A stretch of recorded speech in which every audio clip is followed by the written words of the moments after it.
Deadly house fire, why investigators say they may never know what caused it. And series of assaults. The neighborhood's police are investigating following separate attacks with a baseball bat and crowbar. From justice to tragedy, how a man wrongly imprisoned for more than 2 decades died just days after being set free. He's murdering schools, he's murdering communities, and it's okay. How's that okay? Mayor under fire, why Rahm Emanuel is being blamed for the shutdown of more than 50 schools in Chicago.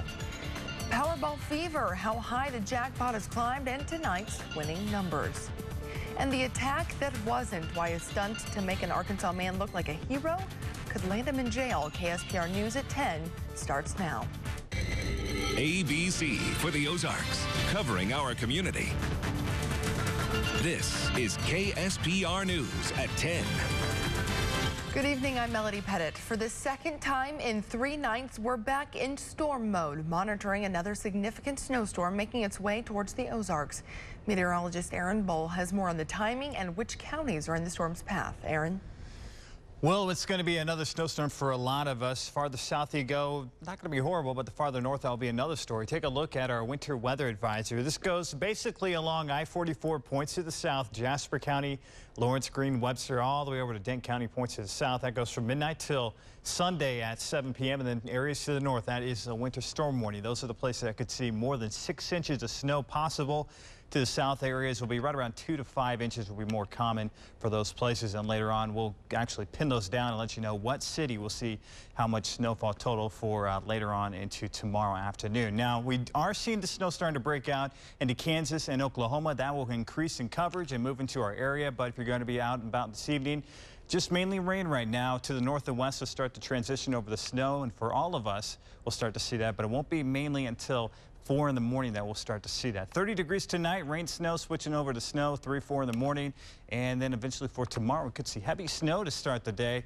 And then by afternoon, it'll start to taper off when everything's said and done. Again, we're going to see a lot of snow to the north, more than 6 inches. Who will see even more than that? I'll let you know coming up in just a bit. Melody? Thanks, Aaron. We're following breaking news in Wright County, where a train is on fire at a major crossing along Highway 60. The crossing is about 1.5 miles outside of Mountain Grove. The fire chief says crews are working to extinguish flames 30 feet high that are shooting out of the train's exhaust pipes. We've got a crew headed to that scene, and we'll bring you updates as they become available. New at 10, we now know the name of the woman found dead inside of a burning house in Webster County. Firefighters say Barbara Burks lived alone at her house in Fordland. KSPR's Lauren Posen spent the day talking with people who say they tried to save her, but got there too late. Lauren? Melody, fire crews found her body in the kitchen. The damage to her home is so extensive, investigators can't pinpoint where it started. Fire crews were called to this home at Washboard in Winchester a little after 7 this morning. It all happens quick, and it was just devastating, I guess. Just scared. Tim Owens lives down the street from Barbara Burke's home. A phone call early this morning alerted him to what was happening up the street. Mom and Dad called saying that Barbara's house was on fire. And got my stuff on and come over here as quick as I get here.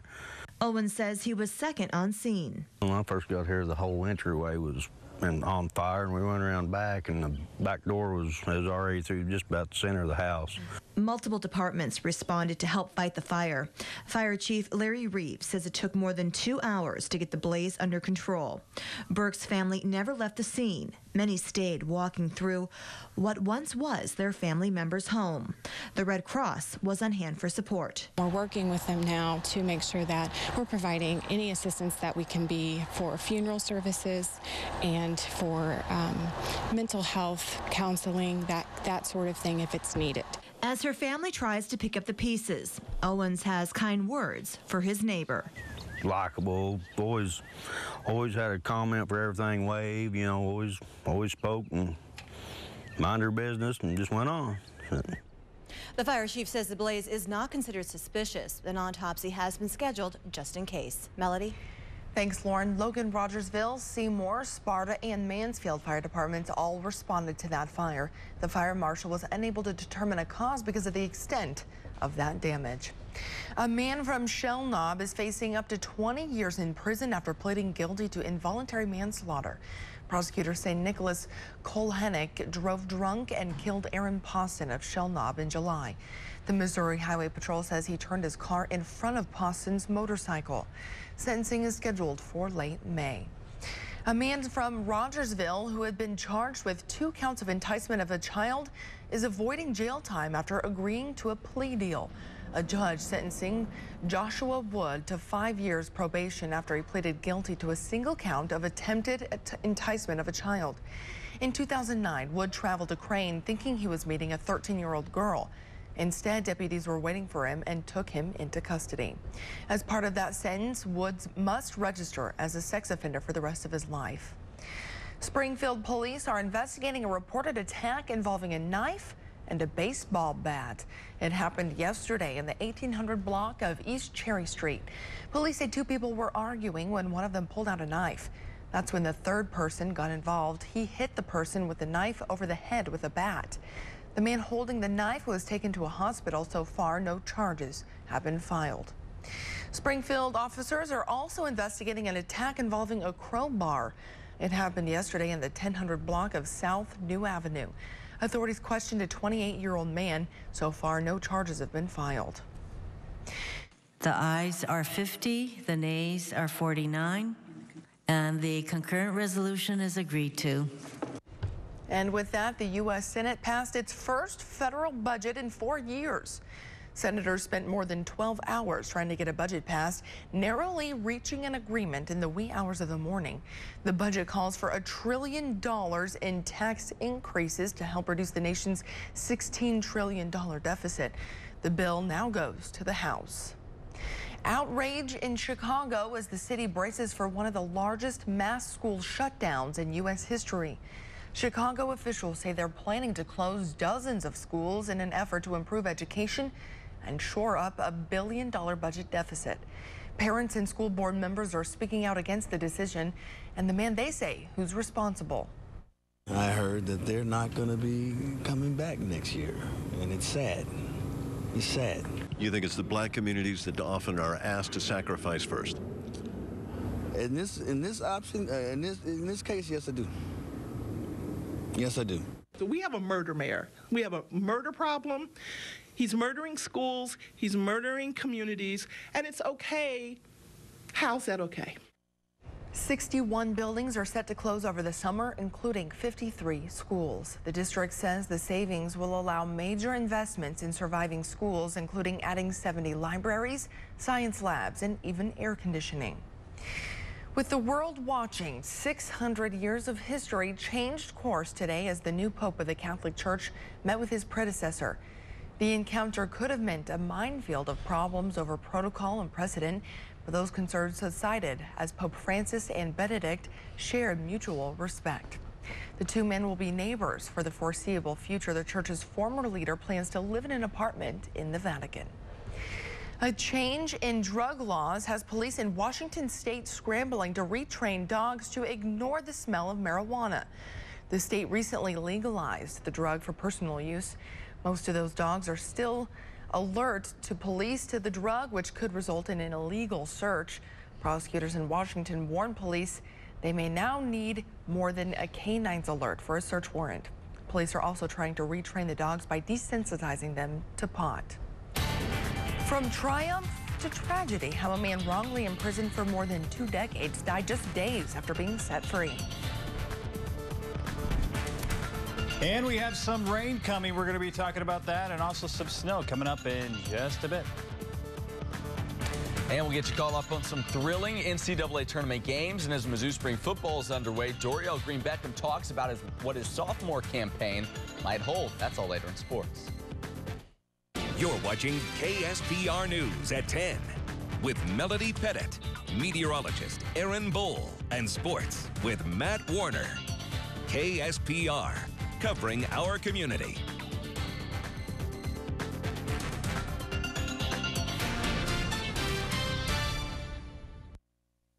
A woman and her 2 young children have died in a mobile home fire. It happened last night in the eastern Missouri town of Union. Police there say the home covered in flames.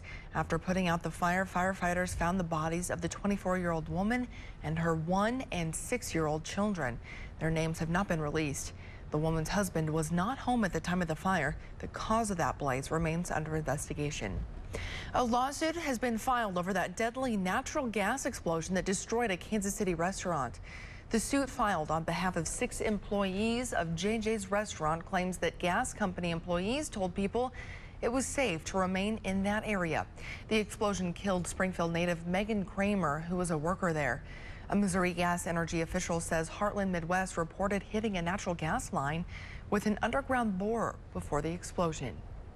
A man who was released from prison after spending 2 decades in jail for a crime he did not commit is in a New York hospital tonight. David Ranta is recovering from a massive heart attack he suffered the day after he became a free man. ABC's Dave Schreiber reports.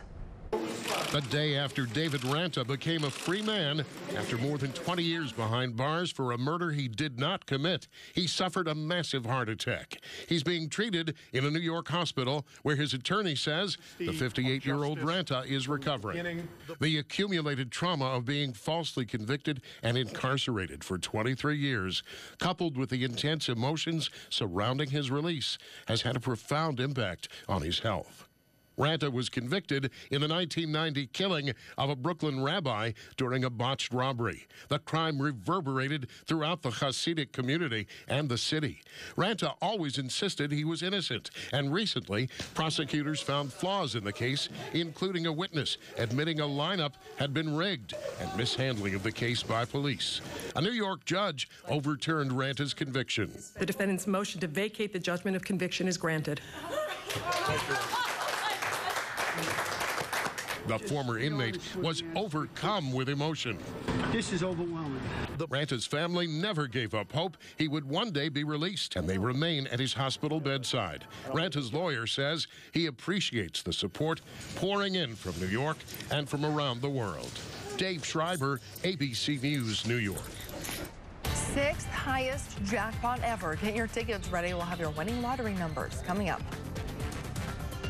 It was another cold day for us here in the Ozarks. Temperatures only in the lower 40s, should be in the lower 60s for us this time of the year. But more importantly, we've got snow on the way. We're going to see quite a bit of it. Who will see how much exactly? I'll let you know coming up. This is a KSPR Storm Mode Update. Okay, we're still watching this winter storm that is starting to take shape for us here in the Ozarks. None of us have seen any snow just yet. A little bit of sleet for a few locations, but that's about it. Winter storm warning, that's for the counties to the north. Basically from I-44 points to the north, does not include Greene County, Polk County, Dade over towards Barton, Laclede, Pulaski, and Phillips County. And also, and that goes till midnight all the way until 7 p.m. To the south, this is the winter weather advisory. Still could see a lot of snow for those areas, but the better chance for the heaviest snow will be just to the north. So here's the rain. Been seeing a couple showers move on through as snow still staying out of our area, but it's going to be getting closer over the next several hours, and eventually it will move into our area, but not for at least another 5 to 6 or so hours for us here in Springfield, maybe even a little later for a few locations. So we're seeing a couple of rain showers right now. Ava had a few move through for them. Those are starting to come to an end. For Springfield, saw some moderate rain move through the area, now starting to taper off except for the eastern part of the town, and then farther to the north, more showers starting to push into the area from Cross Timbers all the way down to Urbana and to Lewisburg, and then Buffalo starting to see some of these too. So those are just moving on through, then they'll get a break. But check out the snow to the north. Kansas City's been seeing a lot of heavy snow this evening time. Several inches of snow already for those locations. It's getting closer to us, but again, still, it's well away from us. But later on tonight, after midnight, we'll start to see that snow line get closer to us. Here's a live look outside. A lot of fog and a lot of drizzle, and also a little bit of rain out there. 41 degrees. The winds are east-northeast at 6 miles an hour. Haven't been too bad, but those will pick up once that storm system starts to push a little farther to the east. 37 degrees for Osceola, 40 for Bolivar, and for Nevada right now, 36 for them. These areas will start to see the snow transition much quicker for those places, and then eventually the rest of us. 25 for Hastings, 32 for Kansas City, where they're already seeing the snow. The storm system still farther to the south and also to the west, but starting to take shape right here. The snow's starting to develop. This will increase in coverage and then move to the east and also to the north and push into our area. And that's when we will start to see the bulk of our snow for us here in the Ozarks. So there's the rain moves on through. The snow line pushes into the area. Tomorrow could see some even moderate to heavy snow at times. And then eventually by afternoon, things will start to come to an end. So we'll be starting out below freezing. Then we'll warm up to right around freezing. Some of us will be in the middle 30s, but eventually we'll cool back below that. And then for Monday, a couple of snow showers moving on through. No really accumulation expected with that, really more than an inch or so, but nonetheless, we could still see a couple of those. Here's your day, your time as we go forward. The rain is on top of us. Now, this model is a little slow, I think, with bringing the cold air and transitioning over to snow. This has a little bit of light wintry mix right here for Springfield. I think it'll be all snow by that time, though. And then by noontime, still quite a bit of snow for all of us. Some will be heavy at times. And eventually, by 7 o'clock, starting to taper off. Still a couple of moderate to maybe heavy bands for extreme eastern counties. From midnight to 3 a.m., a rain to snow mix, and then eventually all snow after 3 a.m. to 4 a.m. And eventually for Sunday morning, you could see the heaviest snow for us here in the Ozarks when everything's said and done.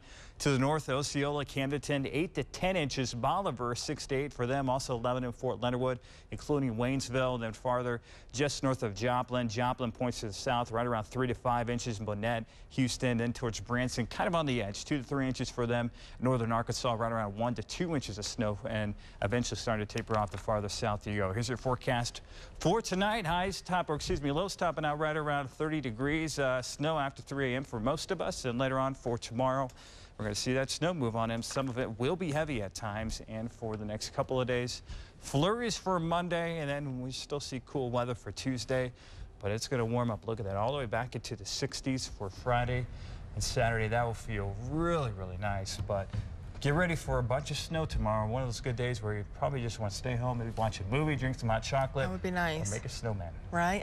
This is doing very good stuff for our precipitation and our drought. You know, last summer we saw some really bad drought, so this is helping with the numbers? It is. The drought is starting to disappear. We're just abnormally dry right now for most of us, but Sure. I think with this, it may disappear completely. All right, thanks, Aaron.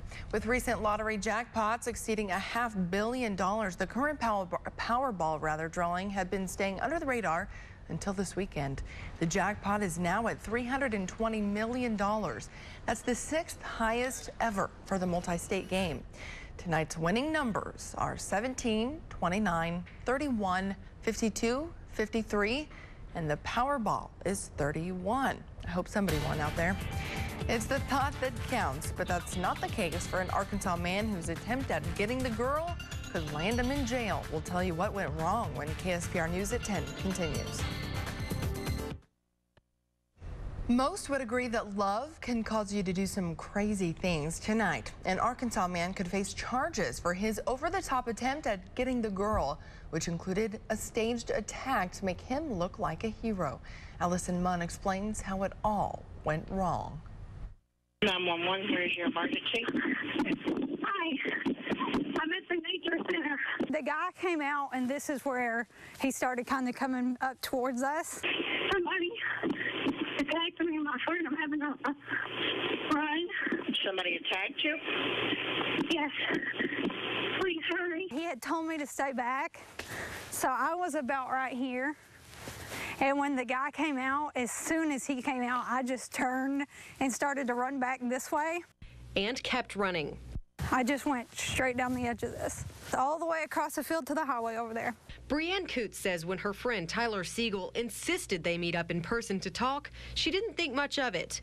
We come out here, and he was just he wasn't even really talking very much. And none of this really clicked to me until afterwards. Clicked that something, the way Siegel had been acting, the attack, and the wounds Siegel sported after fighting off the knife-wielding assailant, wasn't right. And sure enough, the whole thing had been set up. Siegel had asked his friend to attack them, all in order to impress her. You buy people flowers, and you don't stage a fake rape attack scene. After fessing up to police, he fessed up to her. He felt like he had to impress me somehow, and I just told him that I didn't feel like we needed to be talking anymore at all after that. Though Siegel isn't facing any charges in the incident, Coots says she feels he learned his lesson. This whole incident has to be so humiliating for him that I think just the humiliation is enough of a punishment. Brianne Coote says this whole situation could have actually been a lot worse. She's a gun owner, has been looking into getting her concealed carry license.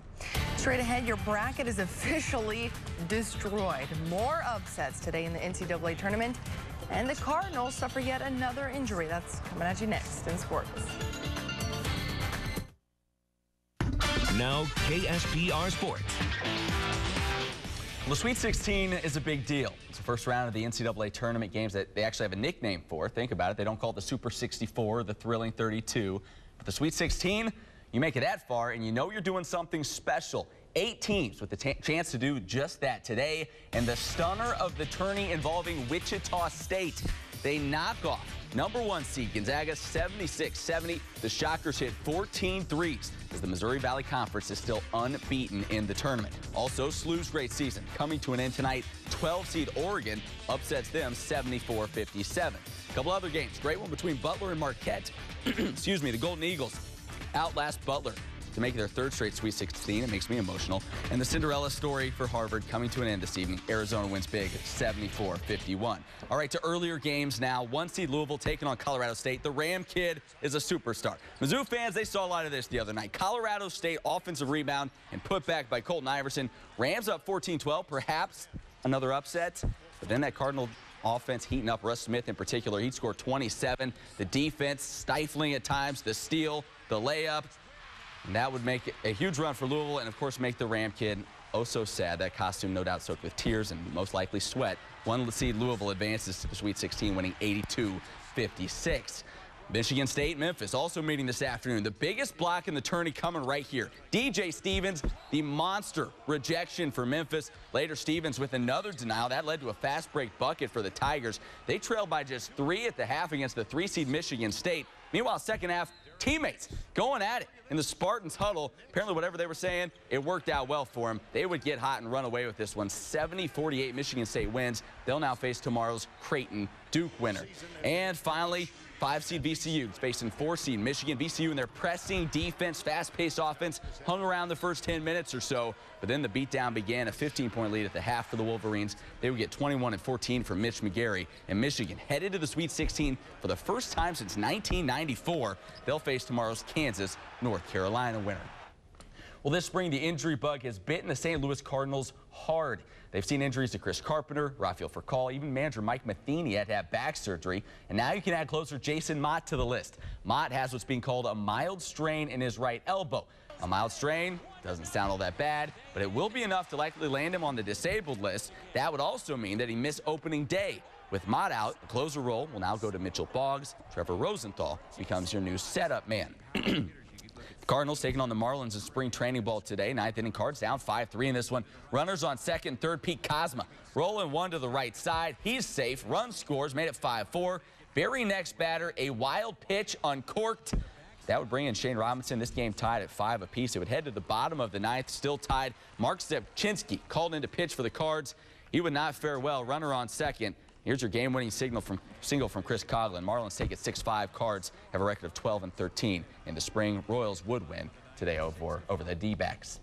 Well, spring football began last week for Mizzou. That means Springfield's own Dorial Green Beckham back on the field, looking to build on his freshman campaign. Now, his freshman year had its ups and downs, but DGB showed the big-time potential in the last 6 games of the season. In those games, he totaled 347 yards, 5 touchdowns. With a year under his belt, Dorial knows what to expect, and he knows what he needs to work on.